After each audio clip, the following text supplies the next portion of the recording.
Hey, JK here. I want to thank you for sharing part of your day with me. Y'all ready for this? Welcome back for day 12 of 30 teams in 30 days. We're in a raggy situation because right now, World Baseball Classic, we're losing 1-0 to Great Britain, and this Visa guy seems to have our number. Great catch by Trace Thompson as well. But don't worry, we will revisit the score by the end of this episode. So let's get to the Atlanta Braves. In 2025, they were loaded and still only finished 76-86. That was their fewest wins since 2017, excluding C20. They absolutely just felt the injury bug, offensively and pitching. So we're not going to say like, oh, the numbers are bad because this or the numbers. Like, everyone was impacted. It did not care what position you play. Now, main contributor on offense was Matt Olson. Duh, he's great, right? But he did not lead in triples or stolen bases. That was Michael Harris Jr. And then walks went to Marcell Ozuna. Now, as we get into this load management, suspension, injury, we have to first talk about load management. And what was because of some injury, Marcell Ozuna was absolutely on a load management plan towards the end of the season because of a hip, but he was still scary enough to be drawing walks. So obviously, he was doing something right. He will be taking his talents to Pittsburgh this upcoming year, so we'll see how things go there, if he is also still limited to DH, if he can play any of the outfield, or if he'll continue to be that person who has to sit out every few games, or whatever it is, it's Pittsburgh's problem. Now there were several players who did play several games, over 100, but man, they just had the worst luck. Ozzie Albies did play 157 games, but injured a hamate bone towards the end, so he'll be out a little bit, or at least we'll be monitoring that. Also, Austin Riley, big old bopper in that lineup, maybe not as much as Matt Olson or Marcell Ozuna, but limited to 102 because of ab injury, and then ended up having season-ending injury, sitting out the rest of the year. He did recently have another core surgery, so who knows how long that's going to be or how long it's going to persist with him. Sean Murphy played in 94 games, but ended up having season-ending hip surgery, which is why they brought in another catcher for this upcoming season, because he's going to be out until about May or June or so. But who knows how long it's going to take to recover from that, especially as a hind catcher. He could move to first, but who's going to displace Matt Olson? If you're a Braves fan or a fantasy owner with Acuna Jr., you know that he was recovering from ACL surgery, and he did play in 95 games. He did Ronald Acuna stuff, but just think about what a full season will look like. Oh, wait, we know what that looks like, and it's beautiful. 73 stolen bases, tons of home runs, RBIs, runs galore. Let's get back to those. Ha-Seong Kim, he's been limited to 48 games the last 2 years with the Braves, and he's going to be out a little bit into 2026 because of an injury to his finger. And then we have Mr. Suspension, Jurickson Profar. 80 games in 2025, 162 games here in 2026. Dude, what are you doing? So I guess he's looking forward to 2027, right? Let's go ahead and get to the people who were healthy and who did play a role. And Matt Olson is the main guy. Now, it seems like he did bounce back in 2025, but just wasn't a whole lot. He had a few more walks, I think like 20 more walks, and his ratios did go up between 30 and 60 points. He was hitting like 275, something like maybe 272. So that's good, but literally his stats were pretty much the same, and that's concerning. He did play 162 games this year and last year, so he's going to play, but need a little more from him. We also had a bounce back from Michael Harris Jr. In 2024, he was just flat. I don't know what happened, injury, he only played 110 games, but in 2025, he saw career highs in at-bats, runs, hits, RBIs, and tied for career high in stolen bases. That's awesome. That's the type of production the Braves need, and that's what they're going to have to be looking for again in 2026. Because with the injuries, with the lack of depth in some areas, especially with freaking Jurickson Profar, you need to have more high-performing guys. Another guy that's going to need to repeat their 2025 performance and improve on that is Drake Baldwin. Thrust into the catcher position because of injury and or subpar production. Drake Baldwin did not miss a beat from his college days, where he maintained very high fielding and also batting into the majors. He was steady at a 98% fielding rate. Keep in mind, he plays catcher. Every single ball in the game is coming to him. Other than being hit, he has to handle it every single play. So again, very good at blocking. He could work on his framing though, and his 1.95 pop time, while not elite, isn't bad, but it could be better to catch more stealers. Before we make the super easy transition from catcher to pitcher, we will throw in a splash of the outfield information. There were tons of guys who went in and out of this outfield lineup for the Braves in 2025 they're going to need to stay healthy because that's what happened. This past season, there were guys who were in and out because of health, because of suspension, because of ramping up, because of load management, whatever it may be. So let's make sure the individuals who are going to be in the outfield for the Braves in 2026 are those who are going to stay healthy. Obviously, we can't prevent injury, but we can be mindful of it. And we can also make sure we have healthy guys out there. We're not going to throw out someone who gets hurt. Okay, Acuna, we're not going to take him off because he's great. But you know what I'm saying? The Braves need to be smart about who they're putting out there. And they did bring Yaz in, Mike Yastrzemski. He's not sexy, but he's consistent. He's usually playing. So maybe a better park will help him break out and have better numbers. Now we'll go into the pitching, and you talk about reasons not to make the playoffs. Having most of your starting rotation out, having no one reach 162 innings pitched, and having guys have such good performances and then waste it. Only 5 guys reached 100 innings pitched, and Chris Sale, leading everyone, still did not lead in wins or innings pitched.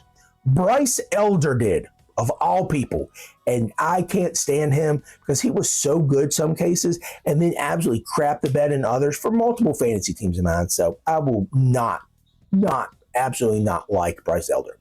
In any case, despite the injuries, this rotation still hit 69 quality starts. Nice. The first player we're going to talk about who had injury and then just very bad performance was Spencer Strider. 2024 was super abbreviated because he did only pitch in 2 games, had an ERA of 7. Keep in mind that ERA was only so high because he did get hurt pitching and have Tommy John surgery. I had a very similar surgery. I had ulnar collateral nerve transposition. So what was happening was my nerve kept popping over and under the condyle from my elbow. So I didn't take it anywhere near as long as him to return. But once he did return, it almost was like a doppelganger for Quadzilla. Numbers were down and velocity was down. That's the most concerning part. His ERA in his 4 long years in the major leagues was up to 4.4 plus, and his whip was 1.4. That's not great. Because of this, he had 14 losses to lead the team. This is coming off someone who had like 20 wins a few years ago. So definitely not the same guy. Now, again, the biggest issue was a dip in velocity and lack of movement. Now, I might be thinking, what do you mean lack of movement? Like, it's a pitch. What do you mean? Well, let's get to the velocity first. It was a dip in like 2 or 3 miles per hour. Now, 95 is still fast, but when there's a lack of movement, when you're expecting a meatball right down the middle as a fastball, easy to hit for major league hitters.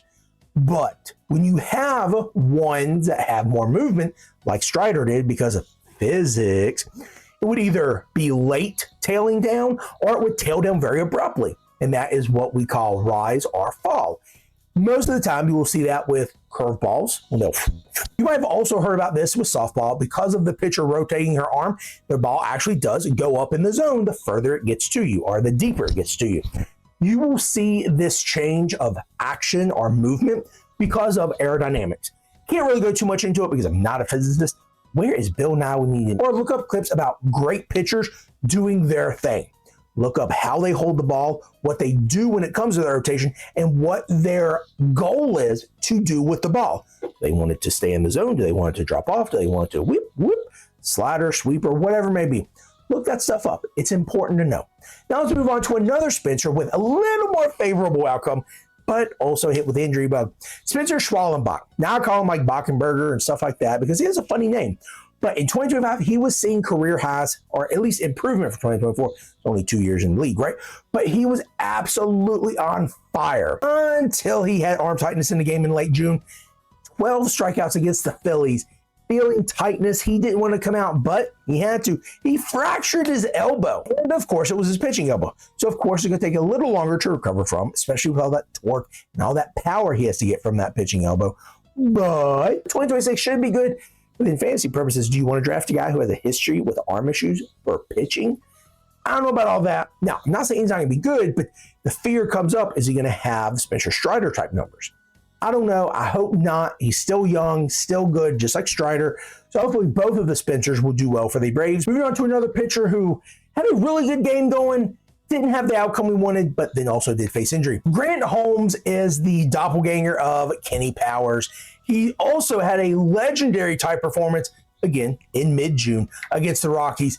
He went 6+ innings, only 93 pitches, but he had 15 strikeouts. He only let up 2 earned runs. The Braves lost that game 10-1. I am sure that made him mad to lose that game, but it probably also upset the other players because they could not take advantage of his dominant performance. In any case, another month goes by and he has an injury, partial UCL tear, and a flexor strain, elects against surgery, and decides to let heal on its own or take another course of action. In any case, he's been cleared to pitch, but again, what does that say about his arm? What does that say about his draft stock? And the fact that he still only had a 3.99 ERA and like a 1.2 or 1.3 whip, that was still concerning. So it's not like he was dominant. It's just that one game, he looked really, really good. Now, I'm not saying he's not good. And moving on, yet again, another young pitcher who had his season cut short due to injury, A.J. Smith-Shawver. Through 9 starts, he had gone 44 innings, had a 3.8 ERA and a 1.4 whip. So nothing sexy, but I'm sure that whip was not helped by his 21 walks in the 44 innings. He ended up having Tommy John surgery and is out 2026. So welcome back 2027. Maybe you want to draft him late as a keeper. I don't know, could be an option for you. As we do move on to the healthy guy in the rotation, the one that led in the wins and the innings pitched, Bryce Elder. He showed so much talent, so much promise, but man, he made me so mad. So mad because he just pooped it all away, man. Crapped the bed, rolled around in it, and then held the sheet up. Was like, look at my art. If only he can get back to his 2023 numbers where they looked respectable and looked like, holy cow, this guy could break out. And he still might could, but it was not 2025. So there were 11 appearances he had that he had 6+ strikeouts. Okay. Also, in 28 starts, he had 14 quality starts, a 50% quality start rate. So at least going 6 innings and giving up 3 or less earned runs. Yeah, that's going to allow you to win a lot of games. Hold on. In those same 28 games, 17 of them, he gave up a home run. 6 of those, he gave up 2 home runs. 1 of those, he gave up 3 home runs. That resulted in a 5.3 ERA and a 1.4 whip, and still ended up with 8 wins to lead the team. Since you had such good questions yesterday, you have another one today, and that is, what were his 2023 numbers like? Well, let me tell you. In 174 innings, he had a 3.8 ERA and a 1.28 whip. Therefore, those are the numbers we want to see, not a 5.3 ERA with like a 1.4. That's not what we want to see. 1.5 higher ERA and a 1/10 to 2/10 of a point higher whip. Once you got past the rotation, you were able to get to the bullpen, and I didn't have any shares of him. I did say to pick up Dylan Lee because I thought Raisel Iglesias was doing so poorly, and he did in the first half. He had 5 blown saves, but he did right the ship. He did maintain control of the closer position, picked up 28 saves, I believe. He also did have more strikeouts than innings pitched, 73 strikeouts to 67 innings pitched. So again, he did do better. Still not excited about him at all. Never have been excited about him. All the way back to his time in Cincinnati, I thought he was erratic, but he's doing the job better than I ever could. The rest of the bullpen did give up another 16 blown saves for a total of 21. Now, the individuals who gave up those blown saves did include the setup men, or the guys who collect the holds. So as they would go out, they would make it interesting every night because they had ERAs above 3. That's not exactly what you want to see. Now, we're going to touch on him in the new additions, but they did bring in someone else to bolster that bullpen, Robert Suarez from the Padres. I am wondering, though, if he's going to be the closer because they haven't penciled in as a setup man. Robert Suarez is a closer, but he also does have blown save issues with 17 in the last 4 years. So, wow. Not Clay Holmes' numbers of blown saves, but that's still quite a few. So we'll see. That will be part of my bold prediction. As we get to the prospects, there are 2 in the top 100. One of them being Cam Caminiti, the son of Ken Caminiti. Now, doesn't seem to have the power of his dad because he's a pitcher. He does seem to have good stuff so far, but when he hits the curve, seems to be erratic, keeps it in the 80s, and they want it to be a little better. And the second guy in the top 100 is J.R. Ritchie. 1 year deferred ball, he had Tommy John surgery. He has recovered well and pitched very well at AAA, so we could be seeing him in the major leagues here soon. Sooner than later, especially this rotation. Now, as we get to the additions and the departures, one main departure, your boy, Jurickson Profar. Not because he was traded, but because he got suspended for 162 games. Now for the additions, we talked about Robert Suarez, but they also brought in another bullpen arm, Jose Suarez. And then they also brought in Martin Perez. He's old, not sexy, might not even make the rotation, but when you have so many injuries, which Martin Perez is also an injury-prone guy, who knows where he's going to be. And they brought in Jonah Heim because Sean Murphy's going to be out for a period of time. Jonah Heim performed very well the last few years in Texas, so not saying that Drake Baldwin has anything to worry about, but if he falters, there's another guy who can produce offensively and pretty decently behind the plate. As we get to the fantasy assets, there are several guys you want to look at. Cunha, Olsen, Albies. This could be a later round draft pick, mainly because of the injury. See how he does in spring training. If people aren't as high on him or he's not showing as much, I also am going to suggest that you look up Riley Austin, Michael Harris Jr., Drake Baldwin. Pitching wise, Chris Sale, Spencer Strider, Raisel Iglesias, Robert Suarez, especially if you're in a holds league, because one of them is going to be getting the holds, one's going to be getting the saves. Also a little deeper, and if you are in need of pitchers, Bryce Elder and Grant Holmes. Again, Bryce Elder is not sexy. Grant Holmes coming off an injury that didn't have surgery on, but in any case. Then as we get to Dynasty, definitely look at Baldwin and all those other names, but AJ Smith-Shawver, Cam Caminiti, and Hurston Waldrop. Now, if you're a Braves fan, you might be thinking, he had a good season last year. Why wasn't he named before?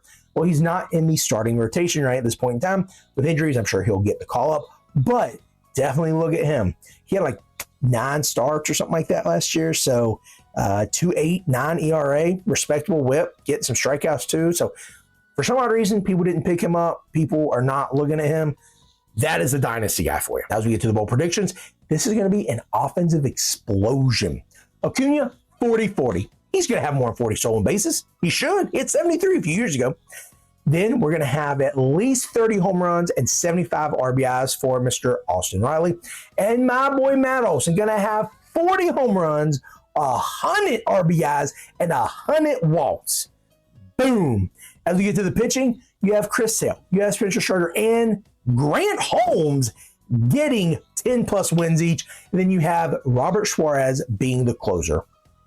Not getting a certain number, just I think Robert Suarez is going to end up being the closer for the team. And that's going to do it for day 12, ladies and gentlemen. As I said, we're going to be looking back at the World Baseball Classic. We're up 5-1 now. We have righted the ship just like Iglesias did last year. I am excited because tomorrow we're talking about one of my favorite young teams with, I think, one of the coolest throwbacks, the Miami Marlins. They have so many good players that are so young. I'm going to tell you why they're going to be a playoff team next year. This is Jake Aiken, and I want to thank you for sharing part of your day with me.